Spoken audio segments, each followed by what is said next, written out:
घे ग.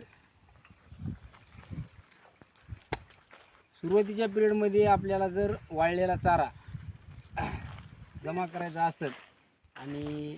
जास्त खर्च करण्याची जर समजा तयारी नसेल तर तुम्ही आता हे जे पाहिलं अशा पद्धतीचं जर सोयाबीनचं हरभऱ्याचं गव्हाचं कुडी जमा करण्यासाठी जर तुम्ही एक छोटंसं जुगाड जर केलं सिमेंटच्या डिळ्या आणि त्याच्यामध्ये जर बांबू बांधून आपल्या जुन्या खराब वेस्टेज ताडपत्र्या जर अशा जर याला कवर करून घेतलं आणि याच्यामध्ये जर तुम्ही अशा पद्धतीनं गुढी जर जमा करून घेतलं तर वाळल्या चाऱ्याचं तुमचं वर्षभराचं नियोजन एकदम पद्धतशीर पद्धतीनं होऊन जाते. जेणेकरून आपल्याला जे हिरवा चारा वाळलेला चारा जे आपल्याला मिक्समध्ये द्यायचा आहे ते आपल्याला जनावरांना वर्षभर व्यवस्थित देता येईल.